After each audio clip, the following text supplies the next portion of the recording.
وبركاته.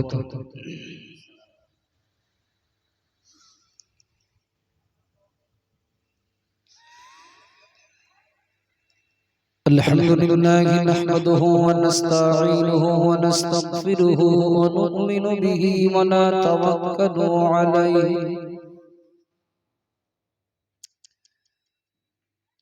ونعوذ بالله من شرور أنفسنا ومن سيئات أعمالنا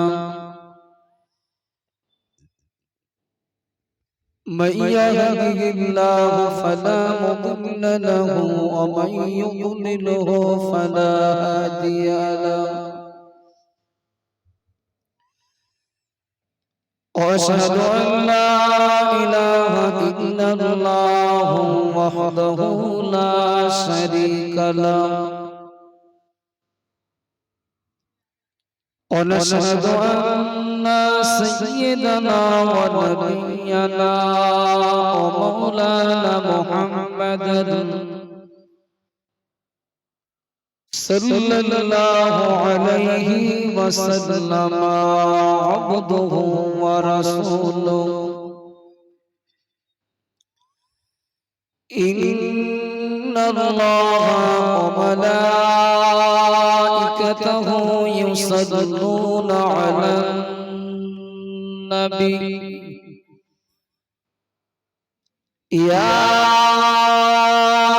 أيها الذين آمنوا صلوا عليه وسلموا تسليما اللهم صل على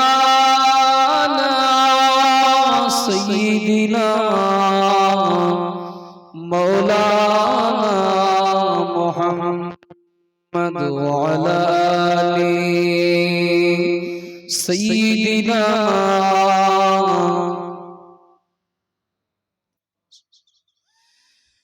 محمد नाम যতই যাবি ততই মধুর লাগে এ নামে এত মধু আছে কি জানি তো আগে আল্লাহুম্মা সাল্লি আলা سيدنا مولانا محمد وعلى آل سيدنا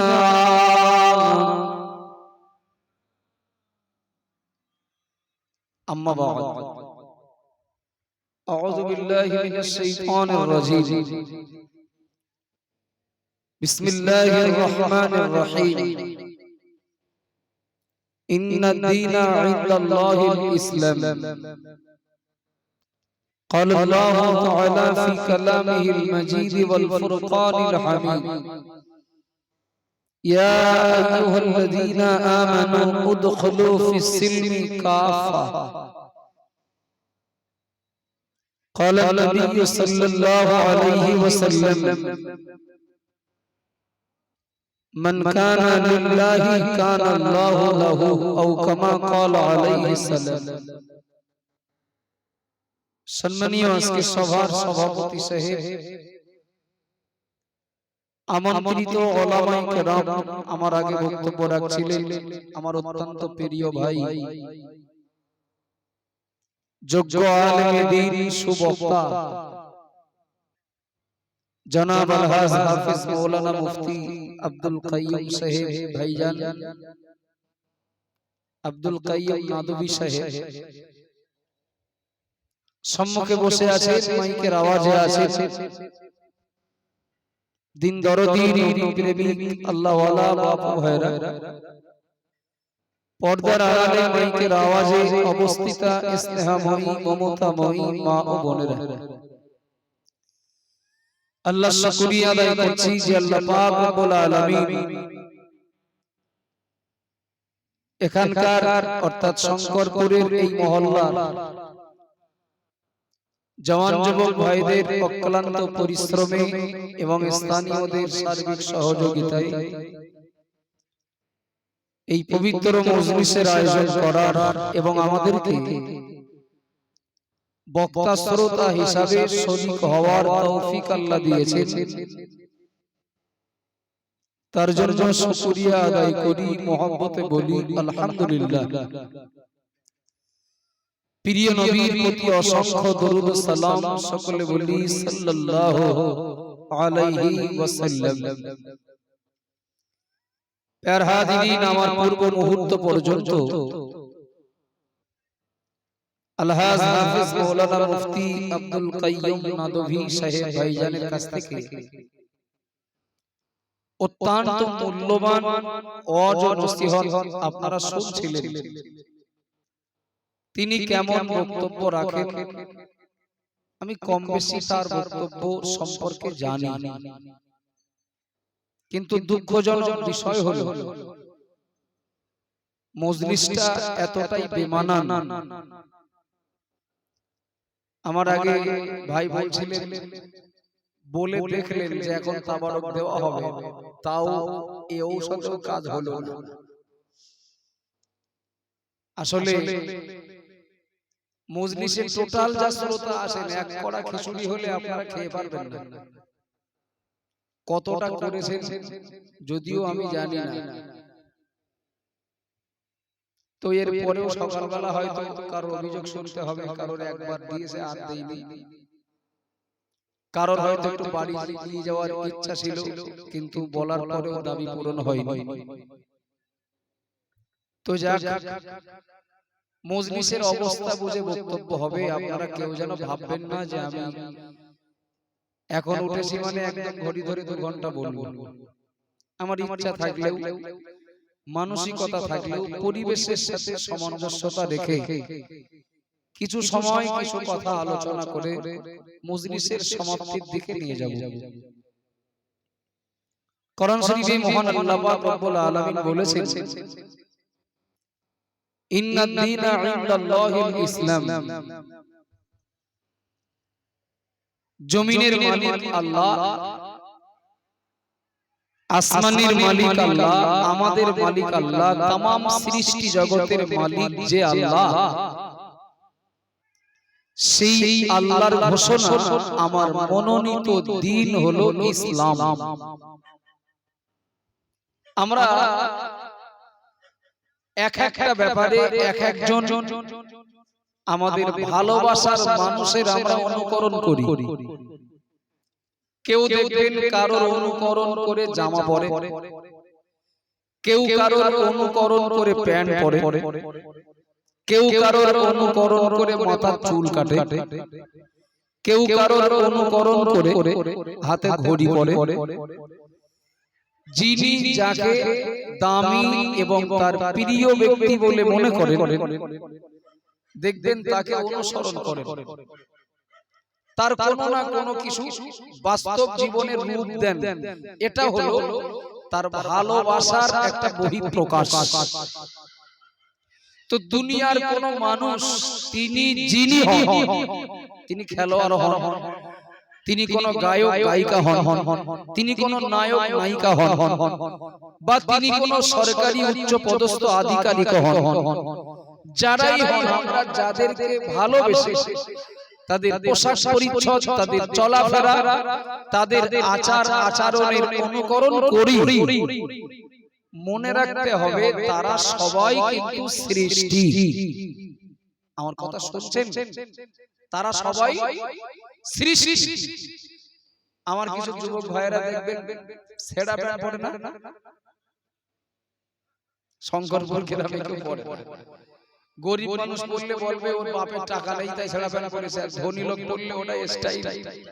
ওটা কারণ না কারণ অনুকরণ।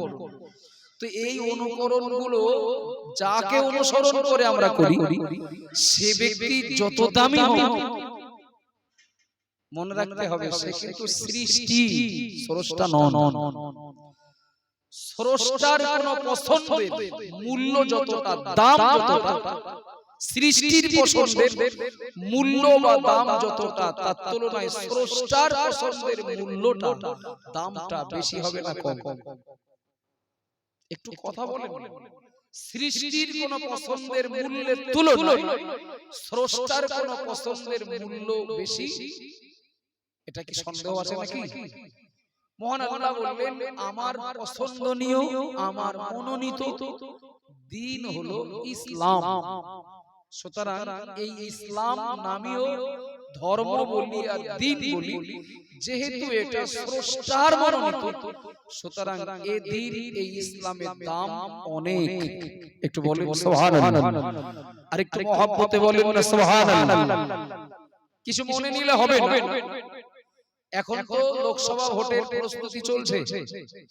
একদিকে প্রচন্ড গরম, যতই বলি প্রচন্ড গরম, এরপরেও দেখবেন যারা যারা তাদের দলের পক্ষ থেকে লোকসভা ভোটকে সামনে রেখে দলীয় যে সভা সমাবেশগুলো করছে, বাড়ি যে দাওয়াত করে আসতে হয় না, চটের ব্যবস্থা থাকতে হয় না, মাথার উপরে পাকা থাকতে হয় না, তাবারকের ব্যবস্থা থাকতে হয় না, বসার জায়গাও নেই, দাঁড়িয়ে দাঁড়িয়ে 2 ঘন্টা 3 ঘন্টা খোলা আকাশের নিচে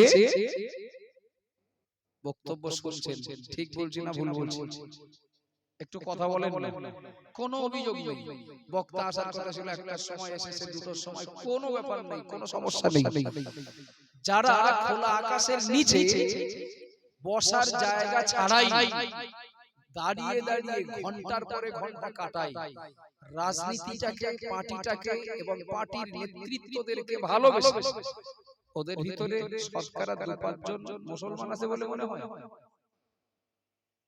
শতকরা 2-5 জন খোঁজ নিয়ে দেখবেন, ওই পার্টিরা, ওরা তাদের বাড়ি যে ও ইমাম সাহেব যতই মাইকে ডাকেন, হুজুর সাহেব যতই মাইকে ডাকেন, ওখানে যে ঘন্টার পরে ঘন্টা দাঁড়িয়ে দাঁড়িয়ে প্রখর রৌদ্রে বক্তব্য শুনবে, কিন্তু এখানে যতই রহমত, বরকত, ফজিলতের কথা বলা হোক, আসবে না। কেন বলেন দিন? ওর বরকতটা বুঝেছে আর এর বরকতটা বুঝিনি। তাই আমার কথা বোঝা গেছে কি? ওর বরকতটা বুঝেছে। যে মানুষটা লাইলাতুল কদরের রাত্রিতে ইমাম সাহেবের দোয়া 2 মিনিট 5 মিনিট দেরি হলে অভিযোগ করেন, ওই মানুষটাই 1 সপ্তাহ ধরে, ভোটের আগে 1 সপ্তাহ ধরে সারা রাত জেগে বিজলি গাদার পিছনে, ওর পাটকাঠি গাদার পিছনে, এ বাগানে ও বাগানে মশাও কামড়ায় না, তার কোনো অস্বস্তিকর, কোনো বিরক্তিকর কোনো পরিবেশ বলে মনে হয় না। সারা রাত জেগে ভোট ক্যাম্পিং করে, অথচ মসজিদে এসে ইমাম সাহেবের দোয়া 2 মিনিট দেরি হলে অভিযোগ করে। কারণ আর কিচ্ছু না, ওর মজা বুঝেছে আর এর মজাটা বুঝিনি। আর কথাটা বুঝতে পারলেন কি? মেরে কেটে যদি একটা মেম্বারকে জেতানো যায়, মেরে কেটে যদি একজন এমএলএ কে দলের পক্ষ থেকে বার করা যায়, যেভাবেই হোক যদি এমপি কে আমাদের দলের পক্ষ থেকে জেতানো যায়, তাহলে এর যে কি বরকত ওটা বুঝতে পেরেছেন। তাই রৌদ্র কষ্ট দেয় না, তাই বসার জায়গা লাগে না, তাবারক লাগে না। কিন্তু আল্লাহর পছন্দনীয়, আল্লাহর মনোনীত দ্বীনটার প্রতি তার উদারতার এতটা ত্রুটি, এতটা ঘাটতি, আসলে অন্য কিছু না, আসলে এর মজা, এর বরকত, এর স্বাদ না বোঝার কারণেই ইসলামের কাছে আনুগত্যের প্রতি, ইসলামের পক্ষে এই মজলিসগুলোর প্রতি এত অনীহা। নারকেল কি জীবনে নারকেল দেখেছেন? আপনার আমার বাড়ি একজন বিদেশি মেহমান এসেছেন, মেহমান। তো বিদেশি মেহমান আসলে একটু আলাদা আপ্যায়ন হবে, একটু আলাদা যত্ন হবে। আমার ভাই, আমার তো আজকের পরিচিত না, তো ধরেন ভাইয়ের বাড়িতে এসেছেন, তো দেখলেন যে একটু ডাবের পানি, নারকেলের পানি একটু খেতে দেবেন, আর নারকেল দিয়ে তরকারি রান্না করবেন, একটু ভ্যারাইটিস কিছু খাবার তৈরি করবেন। 2টো নারকেল পেড়ে নিয়ে আসলেন, একটা ডাবও পেড়ে নিয়ে আসলেন। যেই ওটা নিয়ে ঘরে উঠতে যাবেন, সেই মুহূর্তে লোকটা ভাইয়ের বাড়ি এসে হাজির, এসে বললে, কি ব্যাপার হাতে ওগুলো কি? যে নারকেল, এ নারকেল, নারকেল সে আবার কি? তো বলো ওই নারকেল কি আর কি করে বোঝাই বলে, নারকেল ফল, এটা ফল। এই যে নারকেল, সে আবার কি জিজ্ঞাসা করছেন, মানে ও লোক জানে না তাই তো বলতেই হয়েছে এটা ফল। ভুল কথা না তো, এটা ফল। এরকম ফল তো জীবনে চোখে দেখি। ভাই মোটামুটি বারান্দায় ডাব এবং নারকেল রেখে দা নিয়ে আসতে গেছে রান্নাঘরে। দা লাগবে না, ও ফল খেতে গেলে তো দা লাগবে। দা আনতে গেছে না, লোকটার মনে মনে বিরাট কৌতূহল জন্মাচ্ছে। তাই তাই আমাদের দেশে আপেল আছে, পেয়ারা আছে, আঙ্গুর আছে, সেটা এত বড় না তো, আর ওর তুলনায় যে অনেক বড়। কি জানি এই ফল যে কিরকম লাগবে। এখন আবেগ ধরে রাখতে না পেরে সে বাড়িওয়ালা দা নিয়ে আসার আগে ও লোক নারকেলে কামড় দিয়ে চেক করতে গেছে মজা কিরকম লাগে দেখি। যেহেতু এটা ফল, আবার আপেল পেয়ারা থেকে বড়, নারকেলের উপরে যদি কামড় দেয় তা মিষ্টি লাগবে না কিন্তু ছেলবে। একটু কথা বলে, ছেলবে না, রক্ত বার হবে না, যা হওয়া তাই হয়েছে, রক্ত বার হওয়া শুরু হয়েছে, ব্যথাও হয়েছে। দেখেছো এই বাড়িওয়ালা আমার বিরুদ্ধে চক্রান্ত করে আমার সামনে এইটা রেখেছে যাতে আমি হাত দেই, যাতে আমি কামড় দেই, আমার কিছু হয়, অর্থাৎ আমি আহত হই। এটা সম্পূর্ণ বাড়িওয়ালার আমার বিরুদ্ধে চক্রান্ত ছাড়া কিচ্ছু না। নারকেলটা মেরেছে কাঁচা। ভাই দাঁড়ায় বারান্দায় এসে মেহমানটার সামনে এসে দেখে অবস্থা খুব খারাপ। মানে কি ব্যাপার, যে মানুষই খায়, এ কোন খাদ্যের মধ্যে পড়ে, কামড় দিলাম স্বাদ তো পেলাম না, উল্টে রক্ত বার হলো। না বুঝলে না জানলে যা হয়, উপর থেকে ওই পুরো চাদরটা খোলাটা ছাড়িয়ে দিলেন, ভিতরের মাল এবার যেটা বেরিয়েছে এইবার কি একটু আপেল মতো দেখাচ্ছে না? কথা বলে না, একটু আপেল মতো দেখাচ্ছে। কেন ওইটা যেই বার করে দিয়েছে তখন লোকটা ও আচ্ছা আচ্ছা আচ্ছা, নারকেল ভালো ফল, বিরাট স্বাদ লাগে, বিরাট মজা লাগে। তো এত পুরো পর্দার ভিতরে থাকে তা কে জানে। এই তাহলে আসল নারকেল। এখন দা এনেছিলেন কিন্তু গ্লাস লাগবে তো, গ্লাস লাগবে না ভাই, গ্লাস লাগবে। এইবার সেই মালাটা রেখে গ্লাস নিয়ে আসতে গেছে, যে লোকের মনে মনে হয়েছে এই হলো সেই নারকেল, 1 ইঞ্চি পুরো পর্দার ভিতরে ছিল, না জানি কত ভালো লাগবে। গ্লাস আনার আগে আর একবার কামড় মেরে পরীক্ষা করতে গেছে স্বাদ কিরকম লাগে। আগের বার যদি কিছু ছেলে এবার ভাঙবে না, কি হবে, ভাঙবে। তো যা হওয়ার তাই হলো, হাত ভেঙে গেছে। লোকটা তো খেপে আগুনে, মানুষের কাছ থেকে মদ অনেক ভালো, এর থেকে মদ অনেক ভালো, এর থেকে ও সব অনেক ভালো, এই একটা খাদ্যের মধ্যে পড়ে। ঠান্ডা মাথায় লোকটার সামনে দুই সাইডে মালাই দুটো কোপ মেরে আলাদা করে দিলেন। যখন গ্লাসটাতে এক গ্লাস খুব মিষ্টি সুস্বাদু ভিটামিন যুক্ত শরবত সামনে যখন ধরিয়ে দিলেন, মালাটা আলাদা করে যখন দেখালেন, তখন লোকটার মাথায় হাত, বললেন আপনি ঠিকই বলেছিলেন, এটা খুব মজাদার সুস্বাদু ভিটামিন যুক্ত একটা ফল। আমি যে আসার মারামারি করছিলাম, অবহেলা করছিলাম, তুচ্ছতাচ্ছিল্য করছিলাম, আসলে বাইরে বাইরে কামড় দিচ্ছিলাম। তাই আসলে এই ফলের মজা বুঝতে গেলে যে এতটা ভিতরে ঢুকতে হয় এটা আমার জানা ছিল না। ওর মজাটা বুঝেছেন, ওর ভিতরে ঢুকেছেন। তাই আমার কথা বোঝা গেছে নাকি?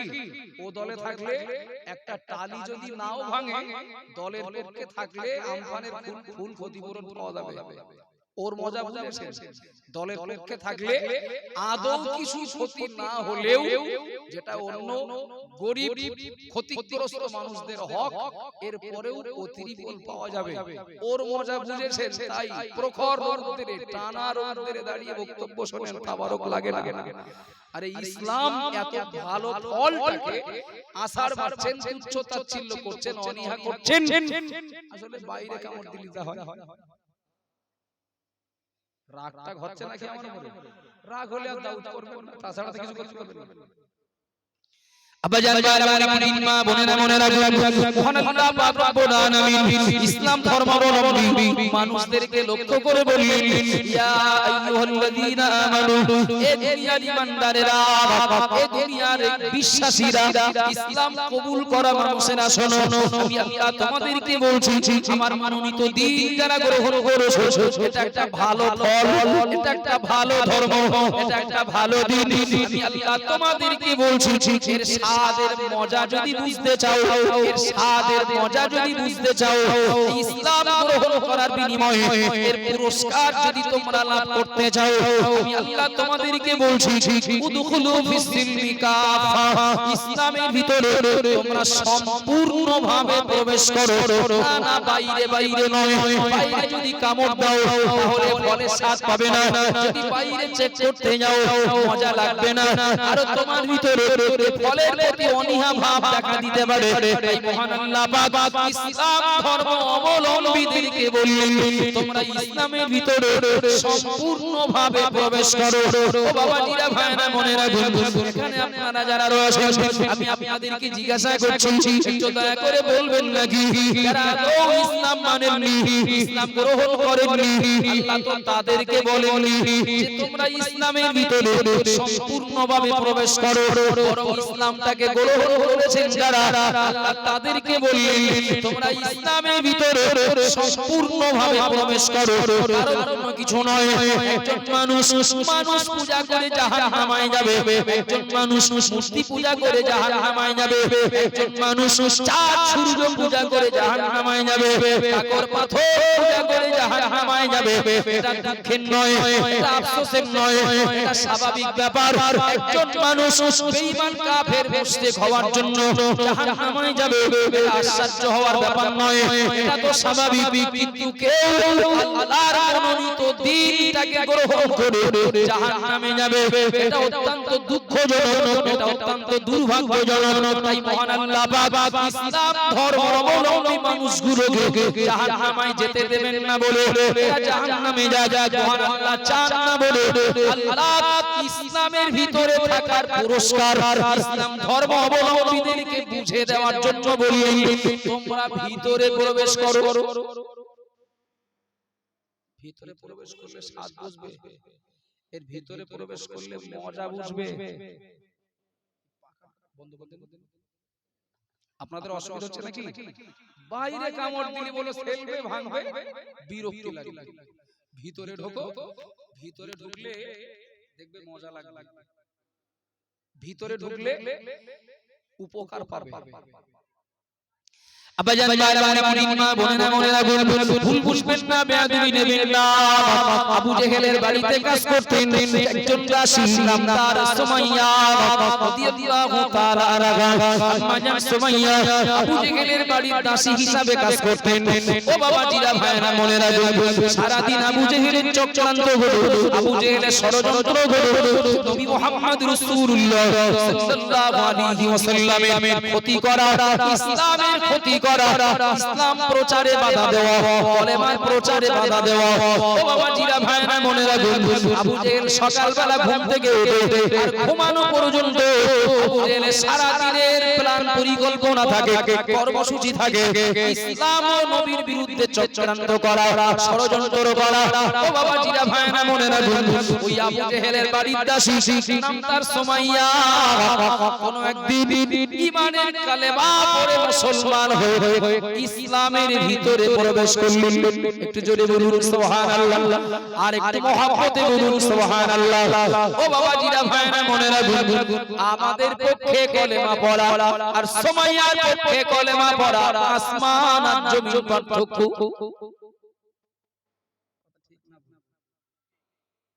আসমান জমিন পার্থক্য আবু জেহেল বাড়ি চলে এসেছে কারণ না কারো কাছ থেকে রিপোর্টটা পেয়েছে যে আমার সে বাড়ির দাসী কলেমা পড়ে মুসলমান হয়ে গেছে ইসলাম কবুল করেছে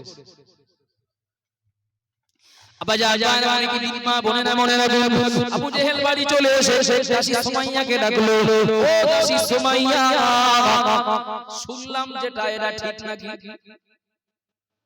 ঘটনা যেটা শুনলাম এটা সত্য নাকি? সুমাইয়া বললেন আপনি কি শুনেছেন? আবু জেহেল বলল ও সুমাইয়া শুনলাম তুমি নাকি ইসলাম কবুল করেছো, তুমি নাকি নবী মুহাম্মাদের প্রচারিত ধর্ম নাকি মেনে নিয়েছো, গ্রহণ করেছো, কথাটা কি ঠিক? অনেকে আসে দেখবেন বাইরে কাজ করতে গেছেন, কারণ বাইরে প্রবাসে থাকতে গেলে ঘর ভাড়া লাগবে, এমন জায়গায় তার কর্মসংস্থান, ওখানে ঘর ভাড়া পেতে গেলে কেউ মুসলমান ফ্ল্যাটের মালিক যদি জানতে পারে, ঘরের মালিক যদি জানতে পারে, হয়তো বা ঘর ভাড়া নাও দিতে পারে। নাম আব্দুর রহমান, ওখানে যে নাম একটা সাজিয়ে নিল লালটু,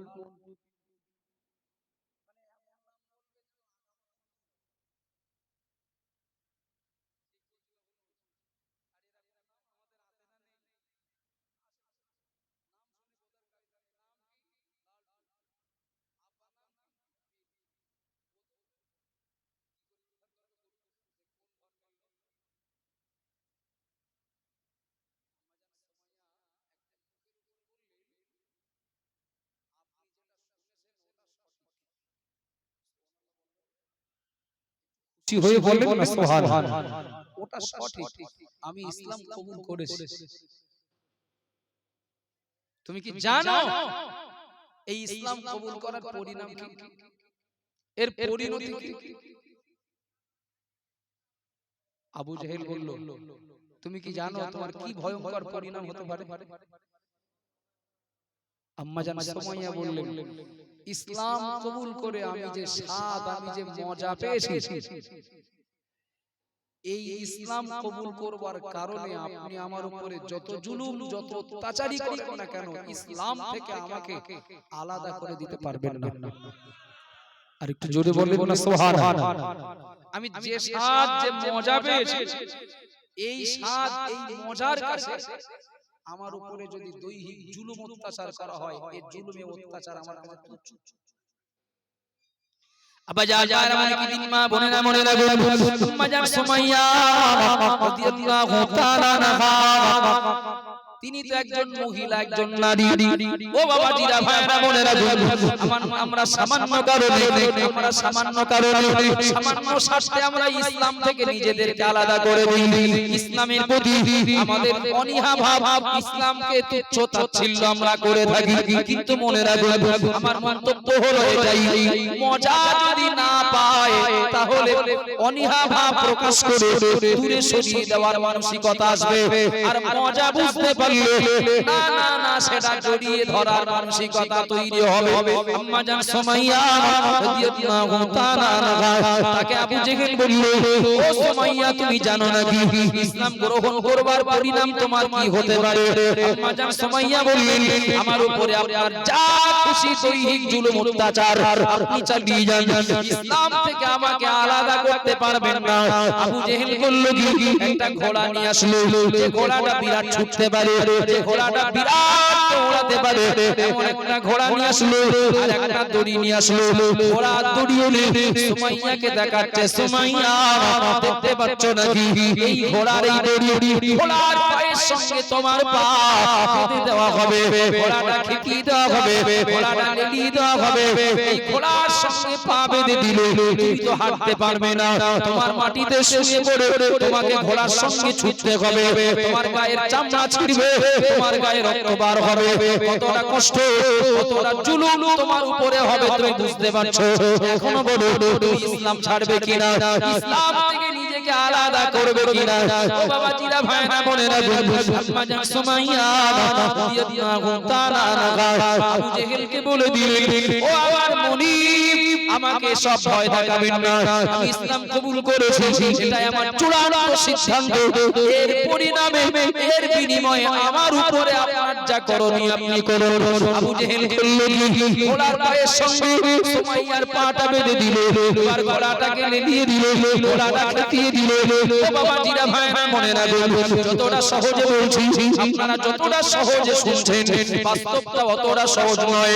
ঘোড়াটা দৌড়াতে লাগলো, সঙ্গে আম্মা জান সুমাইয়া দৌড়াতে লাগলেন, ঘোড়ার দৌড়ায় সুমাইয়া দৌড়ায়, কিছু রাস্তা যাওয়ার পরে আবু জেহেল ঘোড়াটা দাঁড় করিয়ে দিল ঘোড়া দাঁড়িয়ে গেল সুমাইয়াও দাঁড়িয়ে গেল আবু জেহেল ঘোড়া দাঁড় করিয়ে দিয়ে সুমাইয়া মুখের কাছে চলে গেল সে দেখতে পায় সুমাইয়ার গায়ে চামড়া ছিঁড়ে যায় সুমাইয়ার গা দিয়ে রক্ত বার হয় কিন্তু সুমাইয়ার জবান ঈমানের কালেমা জারি আছে একটু জোরে বলুন সুবহানাল্লাহ আরো জোরে বলুন সুবহানাল্লাহ সুমাইয়ার জবান দিয়ে ঈমানের কালেমা তখনো পর্যন্ত জানি আছে ও বাবাজিরা ভাইরা বোনেরা কিছু মনে নেবেন না আম্মা জান সুমাইয়া এমন কঠিন কষ্টের ভিতর দিয়ে ঈমানের কালেমা জবানে তেলাওয়াত করছেন আবু জেহেল বলল ও সুমাইয়া বুঝতে পারছো কতটা কষ্ট তোমার হচ্ছে তোমার দৈহিক কতটা নির্যাতন হচ্ছে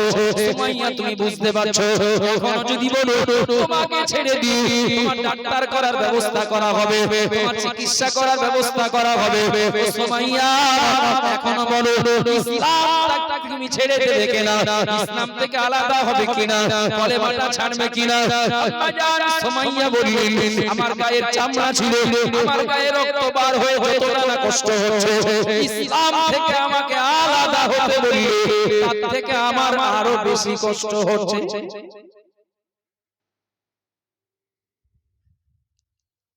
কিছু লোক বাড়ি এসে বললেন চাচা এমনিও তো আমরা জিতে যাচ্ছি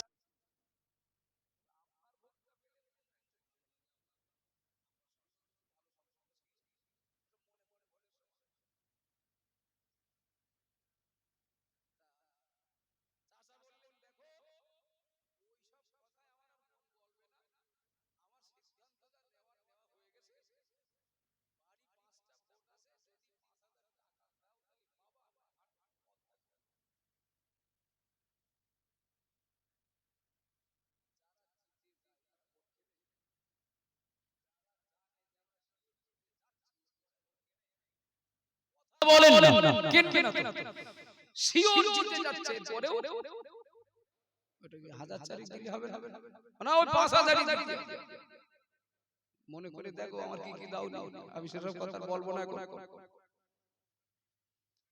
ঠিক আছে তো সকাল সকাল ভোট দিয়ে এসো এখন এই পার্টি চলে যেতে আর এক পার্টি ঢুকেছে সারা রাত পাহারা দেবে তো কোন পুকুরির মাছ কোন পুকুরি যাচ্ছে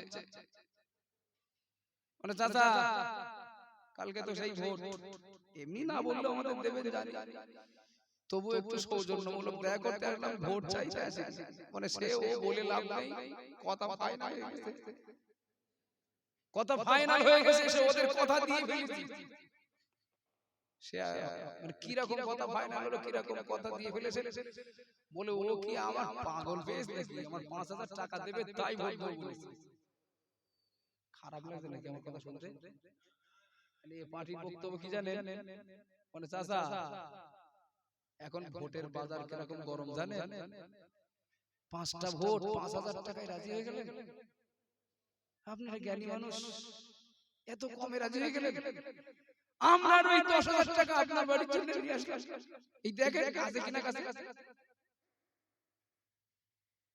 আচ্ছা কলেমা পড়া আমি বেঈমান কাফেরদের কথা বলছি যে চাচার সঙ্গে কথা হচ্ছে তিনি কলেমা পড়েছেন হয়তো মুখে দাড়ি থাকলেও থাকতে পারে নামাজও পড়ে মাঝে মাঝে যদি শুনেন যে ওরা 5 দেবে আর এরা 10000 পকেটে করে নিয়ে এসেছে আল্লাহর কি আরেকবার করবেন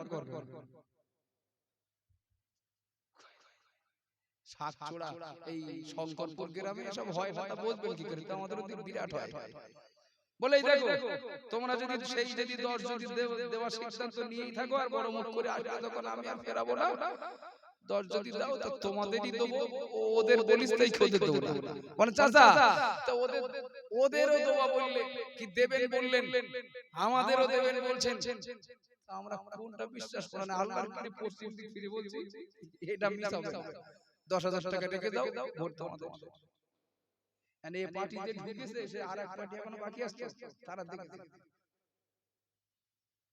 চাচা এমনি কেমন কি আসেন, প্রচন্ড গরম তো খোঁজ নিতে আসলাম, সে ভোট কাটতে পারে ওটা আপনার ব্যক্তিগত ব্যাপার, ও নিয়ে আমাদের কোনো টেনশন নেই। অঞ্চল তো আমরা শিওর গঠন করছি।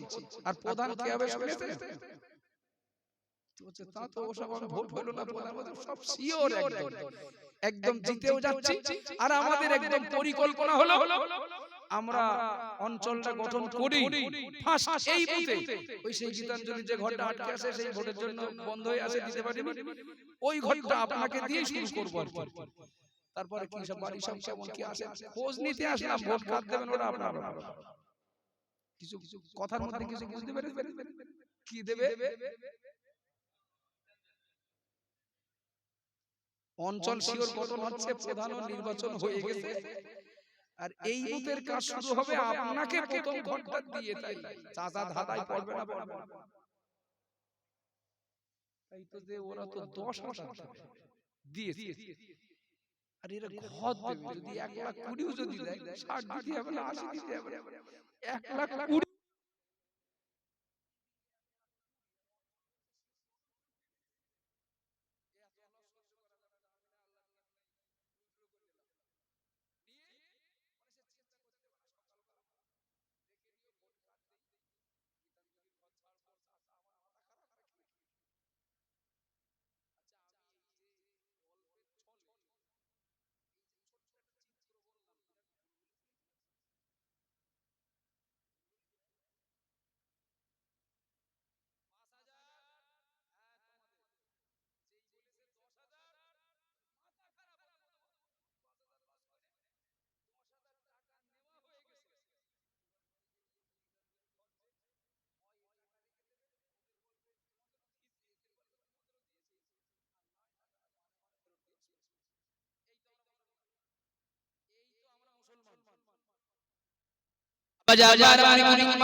কিছু মনে নেন না। ইসলামের ভিতরে থাকার পরে ঈমান ইসলাম নিয়ে যারা সিনেমিনে খেলে, ইসলামের ভিতরে ঢোকার, ইসলামের ভিতরে ঢুকতে পারেননি বলে, ইসলামের ভিতরে ঢোকা হয়নি বলে, ইসলামের স্বাদ পাওয়া হয়নি বলে এই সিনেমিনি খেলা করা সম্ভব হয়। কিন্তু মনে গেদিন ইসলামের মজা পেয়েছিলেন যারা, তাদের কাছে ইসলামের তুলনায় জীবনটাও তুচ্ছ ছিল। একটু জোরে বলুন সুবহানাল্লাহ, আর জোরে বলুন সুবহানাল্লাহ। আবু জেহেল বলল, ও সুমাইয়া, তোমার এত কষ্ট, এত যন্ত্রণা, গায়ের চামড়া ছিনে গেল, গায়ের থেকে রক্তগুলো বার হচ্ছে, সারা রাস্তা রক্ত আর রক্ত, এখনো যদি তুমি বলো ইসলাম ছেড়ে দিয়েছো, কলেমা ছেড়ে দিয়েছো, তোমার চিকিৎসার ব্যবস্থা করব, তোমার সুস্থতার জীবনে ফেরানোর ব্যবস্থা করব, যদি ইসলাম ছেড়ে দাও। আম্মাজান সুমাইয়া বললেন, আমাকে একবার ইসলাম ছাড়ার কথা বলবেন না, আমি ইসলাম গ্রহণ করে যা মজা পেয়েছি, সেই মজার তুলনায় এই কষ্ট আমার কাছে তুচ্ছ। আবু জেহেল বলল, কি একটা পাথর নিয়ে আসলো। ও বাবাজিরা ভাইরা, সুমাইয়া ঘোড়ার পিছন পিছন যখন দৌড়াচ্ছিলেন, সুমাইয়ার বুকে যখন লাগছিল, বুকটা উপরে দিচ্ছিলেন, পিঠটা নিচে দিচ্ছিলেন, যখন পিঠে লাগছিল তখন পিঠটা উপরে দিচ্ছিলেন, বুকটা নিচে দিচ্ছিলেন। ও বাবাজিরা ভাইরা, মনে রাখবেন, এইভাবে একবার পিঠ উপরে, একবার পেট উপরে, এইভাবে তিনি ঘোড়ার পিছন পিছন যাচ্ছিলেন। বেঈমান নিষ্ঠুর আবু জেহেল করল কি, ইসলামটাকে তার কাছ থেকে ছিনিয়ে নেওয়ার জন্য, ঈমানটা তার থেকে ছিনিয়ে নেওয়ার জন্য আবু জেহেল করল কি, একটা পাথর নিয়ে আসলো। সুমাইয়াকে বলল, সুমাইয়া, দেখতে পাচ্ছ এই পাথর তোমার বুকের উপরে চাপিয়ে দেব, তুমি আর এদিক ওদিক করতে পারবে না, আঘাত যা লাগবে, কষ্ট যা হবে এক জায়গায় হবে, আঘাত যা হবে এক জায়গায় হবে। বড় ইসলাম ছাড়বে কিনা, বড় কলেমা ছাড়বে কিনা। ও বাবাজিরা ভাইরা, মনে রাখবেন, কিছু মনে নেন না বাবা। ওই সময় আম্মাজান সুমাইয়া রাদিয়াল্লাহু তাআলা আনহা বললেন, আমার উপরে যা করণীয় আপনি করে যান, আমি যে সিদ্ধান্ত নিয়েছি আমার সিদ্ধান্ত ফাইনাল। একটু জোরে বলুন সুবহানাল্লাহ। পায়ের সঙ্গে ঘোড়ার পা বাঁধা, ওই অবস্থায় বুকের উপরে পাথর চাপিয়ে দেওয়া হলো, ঘোড়াটা আবার চাপিয়ে দেওয়া হলো, ঘোড়াটা নিয়ে দেওয়া হলো, ঘোড়া দৌড়ায়, আম্মাজান সুমাইয়া দৌড়ায়, ঘোড়াও দৌড়ায়, সুমাইয়াও দৌড়ায়। আবার কিছু রাস্তা যাওয়ার পরে আবু জেহেল ঘোড়াটা করিয়ে দিল সুমাইয়ার মুখের কাছে চলে গেল দেখতে পায় সুমাইয়ার আগের তুলনায় চামড়াগুলো অনেক বেশি ছিঁড়েছে আগের তুলনায় রক্ত অনেক বেশি বেরিয়েছে সুমাইয়া অত্যন্ত অনেক বেশি আঘাতপ্রাপ্ত হয়েছে না না না তখন পর্যন্ত আজান সুমাইয়ার দুই ঠোঁট তখন নড়ে কানের কাছে মুখের কাছে কান লাগিয়ে ঈমান শুনতে পায় আজান সুমাইয়ার মুখ দিয়ে কখনো জারি আছে লা ইলাহা ইল্লাল্লাহ মুহাম্মাদুর রাসূলুল্লাহ জোরে বলুন সুবহানাল্লাহ আরো জোরে বলুন সুবহানাল্লাহ ও বাবাজিরা ভাইরা বোনেরা আবু জেহেল অবাক হয়ে গেল ঈমান কাফেররা অবাক হয়ে গেল শাস্তি মজা পেয়েছে এত কষ্ট তার উপরে দেওয়ার পরে এত নির্যাতন চালানোর পরে এখনো তাকে কলেমা থেকে আলাদা করা গেল না এখনো তাকে ইসলাম থেকে আলাদা করা গেল না মুহাম্মদকে ভোলানো গেল না ঈমানরা করলো কি আজান সুমাইয়ার ওরা সঙ্গে পা বেঁধে দিয়ে বুকের উপরে পাথর চাপা দিয়ে তখনও যখন তাকে আলাদা করতে পারেনি ঈমানরা করলো কি ওরা মরুভূমির উত্তপ্ত গরম বালি আজান সুমাইয়ার মুখে করে দেওয়ার সিদ্ধান্ত নিল সুমাইয়া যে মুখ দিয়ে ঈমানের কালেমা পড়ছে যে মুখ দিয়ে বলছে আল্লাহ আমার রব তিনি ছাড়া কোনো মাবুদ নাই যে মুখ দিয়ে বলছে মুহাম্মাদুর রাসূলুল্লাহ আল্লাহর প্রেরিত নবী রাসূল ওই মুখের ভিতরে মরুভূমির গরম বালি ঢুকিয়ে দাও কলেমা কি করে পড়ে আল্লাহর নাম কি করে নেয় মুহাম্মাদের নাম কি করে নেয় ও বাবাজিরা ভাইরা বোনেরা ওরা ওই বেঈমানরা ওরা নিষ্ঠুরতায় পৌঁছালো ওরা মরুভূমির উত্তপ্ত গরম বালি আজান সুমাইয়ার গালের ভিতরে ঢুকিয়ে দিল এদিকে পা বাঁধা বুকের উপরে পাথর চাপা দেওয়া এই অবস্থায় মরুভূমির উত্তপ্ত গরম বালি যখন সুমাইয়ার গালের ভিতরে ঢুকিয়ে দেওয়া গেল এই সময় মিটমিট করে সুমাইয়া আকাশের দিকে তাকাচ্ছেন ও বাবাজিরা ভাইরা বোনেরা আল্লাহ পাক রব্বুল আলামিন দৃশ্যটা সবই দেখছিলেন এই দৃশ্যটা প্রতি আল্লাহ এত সন্তুষ্ট এত সন্তুষ্ট মানে সুমাইয়ার ভূমিকার প্রতি আল্লাহ এত সন্তুষ্ট তার মনিব তার উপরে এত জুলুম এত অত্যাচার করার পরে সে আমাকে ছাড়ে না আমার নবীকেও ছাড়ে না আমার মনোনীত দ্বীন ইসলামকেও ছাড়ে না ও বাবাজিরা ভাইরা বোনেরা আল্লাহ পাক রব্বুল আলামিন সুমাইয়ার মিটমিট করে চোখ চাওয়া কালীন ওই অবস্থায় ফেরেশতাদেরকে বললেন আমার ফেরেশতারা আমার বান্দি সুমাইয়া দুনিয়ার সব কষ্ট দৈহিক নির্যাতন জুলুম অত্যাচারকে তুচ্ছ করে আমি আল্লাহ আমার নবী এবং আমার মনোনীত দ্বীনের প্রাধান্যটা বেশি দিয়েছে সুমাইয়া বেঁচে আছে আমি আল্লাহ আমারটাকে সারা দেবে দুনিয়ায় বেঁচে থাকতে থাকতে সুমাইয়াকে সচক্ষে ওকে জান্নাত দয়ার জান্নাতটা দেখিয়ে দাও ইন্তেকালের পরে কোন জান্নাতে আমি ওকে জায়গা দেব তোকে দুনিয়ায় বেঁচে থাকতে থাকতে আমি আল্লাহ আমার জান্নাত আমার বান্দিকে দেখিয়ে দাও একটু জোরে বলুন সুবহানাল্লাহ আরো জোরে বলুন সুবহানাল্লাহ ও বাবাজিরা ভাইরা মনে গেলি ও মা বোনেরা মনে রাখুন এই কথা বলবো বলে আমি স্টেজে আসার আগ পর্যন্ত আমার কোনো প্রস্তুতি ছিল না কোনো পরিকল্পনা ছিল না মজলিসের অবস্থা দেখেই শুরু করেছিলাম বিশ্বাস করুন আজকের যত মানুষ ইসলামের ভিতরে প্রবেশ করে ইসলামের ভিতরে প্রবেশ করে ইসলামের প্রতি মসজিদের প্রতি মাদ্রাসার প্রতি মিলাদ মাহফিলের প্রতি যাদের অনীহা অন্য কোন কারণ না আসলের মজা বুঝতে পারেননি তাই আমার কি ভুল হচ্ছে এর স্বাদের মজা বুঝতে পারেননি তাই এই দৃষ্টান্তও তো আসে খ্রিস্টানরা মুসলমানের টাকা দিয়েছে টাকার বিনিময়ে খ্রিস্টান হয়েছে এ প্রমাণও আসে না নেই কেউ কেউ ফিরেছে কেউ ফেরেনি আপন জায়গায় টাকার বিনিময়ে দুনিয়ার কিছু স্বার্থের বিনিময়ে ধর্ম ত্যাগ করে শুধু সাধারণ মানুষ না কত উচ্চ পদস্থ আধিকারিক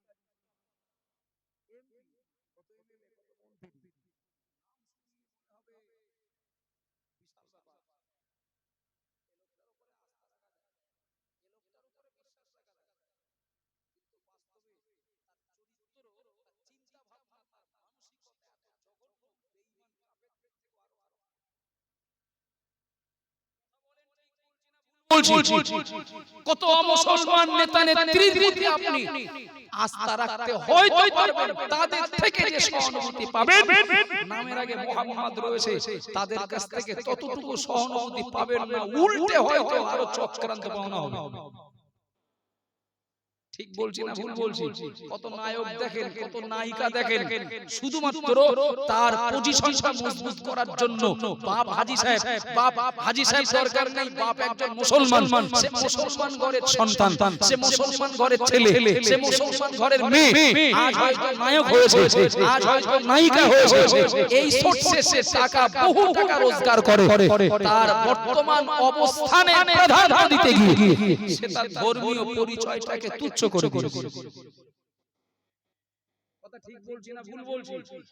কত কত মেম্বার, কত প্রধান তারা আসেন দেখবেন, আমরা যেহেতু জনপ্রতিনিধি তো আমাদের কাছে সবাই সমান, মসজিদেও যাচ্ছে, ওদিকেও যাচ্ছে, যায় না যায় না, সবাইও আসে, ওদিকেও যায়, কেন? ফলে আমি জনপ্রতিনিধি তো আমার কাছে না সবাই সমান। অথচ 10 বছর প্রধানমন্ত্রীত্বের দায়িত্ব পালন করলেন, মাথায় পাগড়ি, মুখে দাড়ি, কি আরেকটু ভেঙে বলতে হবে নাকি? মাথায় পাগড়ি আর মুখে দাড়ি, হাতে বালা, প্রধানমন্ত্রী না শুধু, লরির স্টিয়ারিং ধরে রেখেছেন, গাড়ি চালাচ্ছেন, বিশেষ করে বেশিরভাগ লরিগুলো চালায় দেখবেন, ও দেখলে বোঝা যায়, এক নজরে দেখলে বোঝা যায় যে এরা, এদের পরিচয় কি। সংখ্যায় তারা 2 থেকে 3 জন, একটার ভিতরে 2 থেকে 3 জন, অথচ ডাক্তার হলেও ও সাইনবোর্ড থাকবে, মাস্টার হলেও ও সাইনবোর্ড, ধর্মীয় ও সাইনবোর্ড থাকবে, কোর্টের উকিল হলেও, জজ হলেও ও সাইনবোর্ড থাকবে, প্রধানমন্ত্রী হলেও ও সাইনবোর্ড থাকবে, ড্রাইভার হলেও, হেল্পার হলেও ও সাইনবোর্ড, ধর্মীয় ও বেশ থাকবে। এতে তাদের সম্মান কমেনি, বেড়েছে। কি ভাই ভুল বলছি নাকি? একটার ভিতরে 2-3 জন তারা, এরপরেও তাদের থেকে কেউ টিটকিরি কেটেছে, ঠাট্টা করেছে। এই দেখো বৈশাখ মাসে প্রচন্ড গরমে পাগড়ি মাথায় দিয়ে বসে হাগল পাগল কিছু হবে তবে এরকম বলেছে কেউ কোনোদিন? বরং সব ধর্মের মানুষেরা এক নজরে দেখে আর বলে এরা, এদের ধর্মীয় পরিচয় সেই। কথা বলেন ঠিক না ভুল? যারা শতকরা 2 থেকে 3 জন, তারা তাদের ধর্মীয় পরিচয় নিয়ে চলার কারণে সম্মান কমেনি। আর সেই দেশে আমরা 100-র ভিতরে 14-15 জন, এনআরসির ভয় লাগে কেন?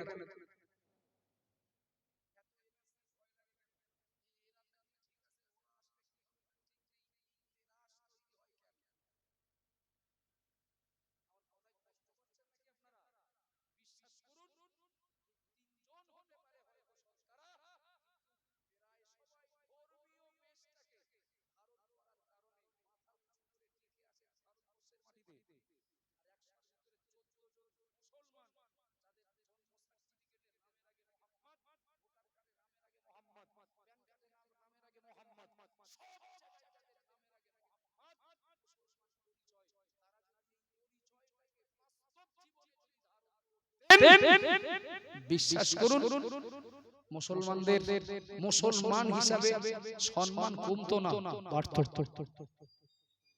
কথা ঠিক বলছি না ভুল বলছি? যখনই হাসনাবাদ লোকালে উঠবে শিয়ালদায় যাওয়ার জন্য, ট্রেনে উঠলো এক বগিতে 20 জন মুসলমান, তার ভিতরে একজন মাথায় টুপি, ওই লোকটার মুখে দাড়ি, ওই লোকটারই পাঞ্জাবি, আর বাকি 19 জন আলুর তরকারি। কেন তার দিকে তাকাবে না বারবার? কথা বলেন না বাবা, কেন তার দিকে তাকাবে না?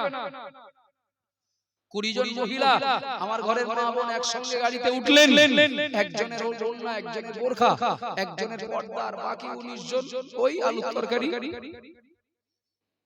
তো তাকাবে না কেন দিকে? দেখবে না কেন? টিটকিরি কাটবে না কেন? রহস্য করবে না কেন? আজকের তামাম দুনিয়ার মাটিতে ইসলাম যদি কলঙ্কিত হয়, এর জন্য অন্যের দোষ দিয়ে লাভ নাই, দোষ মুসলমানদের।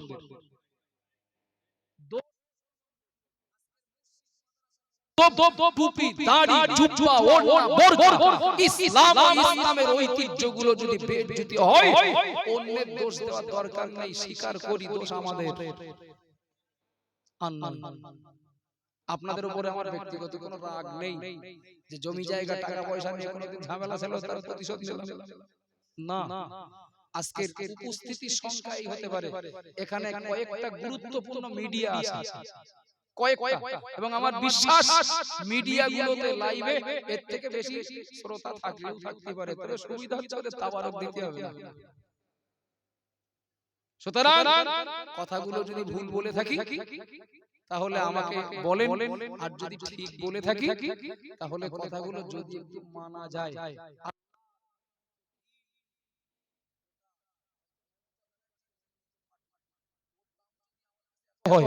ওটা হয়তো ধরেই নিলাম নরেন্দ্র মোদীর মনোনীত পার্টি, ওর দাম যদি আমার কাছে এত হয়, ওটা হয়তো রাহুল সোনিয়ার মনোনীত পার্টি, তার দাম যদি আমার কাছে এত হয়, তার তুলনায় আল্লাহর মনোনীত দিনের প্রাধান্যটা আপনার আমার কাছে বেশি হওয়া উচিত। কথা ঠিক বলছি না ভুল বলছি? আমি আর পারবো না। ইসলামের স্বাদ, ইসলামের মজা বুঝতে গেলে প্রস্তুতি নিতে হয় জিরো থেকে, একদম জিরো থেকে, ছোটবেলা থেকে। এবং এই দায়িত্ব বাপ মায়ের, এ দায়িত্ব বাপ মায়ের। ছোট বাচ্চাটা যখন ভালো জ্ঞান বুদ্ধি হয়নি, কোন ভাইরাস যখন ওকে অ্যাটাক করেনি, তখন থেকে ওকে ইসলামটা শিখিয়ে দেন, তখন থেকে ওর ইসলামটাকে বুঝিয়ে দেন, তখন থেকে ও একজন মুসলমান হিসেবে ওর করণীয় কি, তখন থেকে ওর পিছনে জ্ঞান বা ওর দায়িত্ব পালনের ব্যাপারে ওকে উদ্বুদ্ধ করতে শুরু করে দেন। দেখেন এই ছোটবেলা থেকে একটা বাচ্চা যেভাবে গড়ে তোলা হবে, যেভাবে ওকে ছোটবেলা থেকে গড়ে তোলা হবে, ওর ভবিষ্যৎটা ওই ছোটবেলার ভিতের উপরেই দেখবেন দাঁড়িয়ে থাকবে। ব্যতিক্রম কখনো হয়তো একটা দুটো হয়, ওটা ভিন্ন। কথা ঠিক না ভুল বাবা? আমি অনুরোধ করব অন্তত আমরা যারা অন্তত আমাদের পরিচয়ের সাথে সামঞ্জস্যতা রেখে বাকি জীবনটা ইসলাম আল্লাহর মনোনীত দ্বীন, এটাকে মনে রেখে ইসলামের গাইডলাইন মানার নিয়তটা অন্তত করি। এবং আমাদের বিশেষ করে ফুলের মতো ছোট ছোট বাচ্চাগুলো, এরা যাতে পথভ্রষ্ট না হয়, এরা যাতে ইসলামের দুশমন তৈরি না হয়, ছোটবেলা থেকে ওদেরকে সেইভাবে গড়ে তোলার চেষ্টা করি। বিশ্বাস করুন বাবা, ছোট্ট বাচ্চাটা দেখেন 2.5-3 বছর বয়স, ভালো করে প্যান্টটা ওর কাছে খুব ভাইটাল, থাকলেও হয় না থাকলেও হয়, কিন্তু মোবাইলটা বিরাট ভাইটাল। ঠিক না?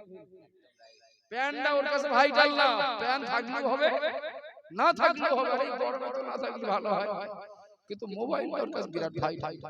মোবাইল না দিলে সব থেকে বড় সংগ্রাম হলো ভাত খাবে না, কিচ্ছু খাবে না।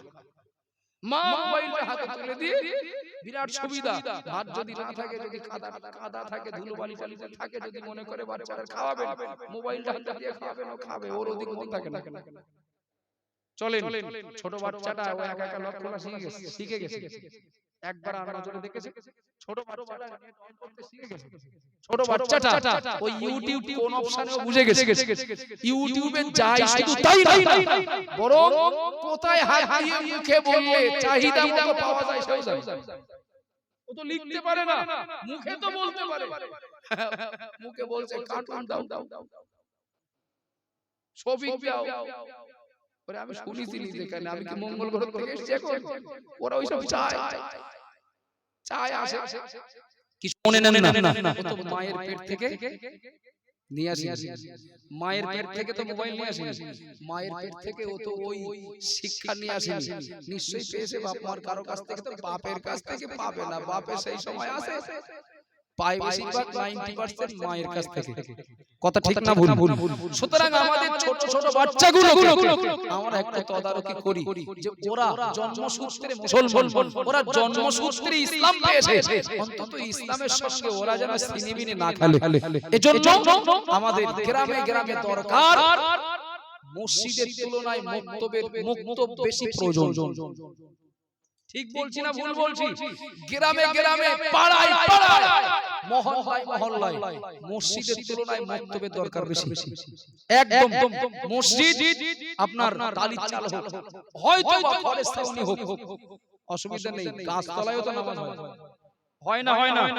গাছতলায়ও তো নামাজ হয়। তামাম দুনিয়াটাই আল্লাহ উম্মতে মুহাম্মাদের জন্য মসজিদ বানিয়ে দিয়েছেন।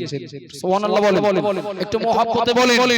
জামাতবদ্ধভাবে নামাজ পড়ার জন্য একটা মসজিদ দরকার, কিন্তু মসজিদ আগে না মক্তব আগে? কথা বলেন বাবা, মসজিদ আগে না মক্তব আগে? মক্তব আগে। গ্রামে 4টে মসজিদ মোজাইক করা, দুতলা ঝিকঝাক, খোঁজ নিয়ে পাওয়া যাচ্ছে গ্রামে একটা মক্তব নেই। তো মসজিদে যারা নামাজ পড়তে যায় তারা কি পড়ে? কি পড়ে? আসলে আগে পড়বেন, তারপরে তো ইবাদতটা হবে। কথা বলেন বাবা, নামাজের পাটিতে দাঁড়ানো থেকে শুরু করে আর দোয়া পর্যন্ত মুখ বন্ধ থাকার জায়গা তো কোথাও নেই, কোথাও নেই।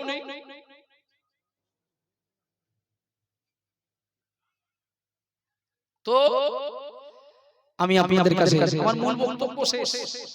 তবে দেখতে দেখতে একদম 1 ঘন্টা 15 মিনিট কিরকম তাড়াতাড়ি হয়ে গেল বুঝতে পারলাম না। 1 ঘন্টা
আমরা সবাই অন্তত ইসলামের ঘরে জন্ম নিয়েছি যখন, ইসলামটাকে একটু জানা বোঝার চেষ্টা করি।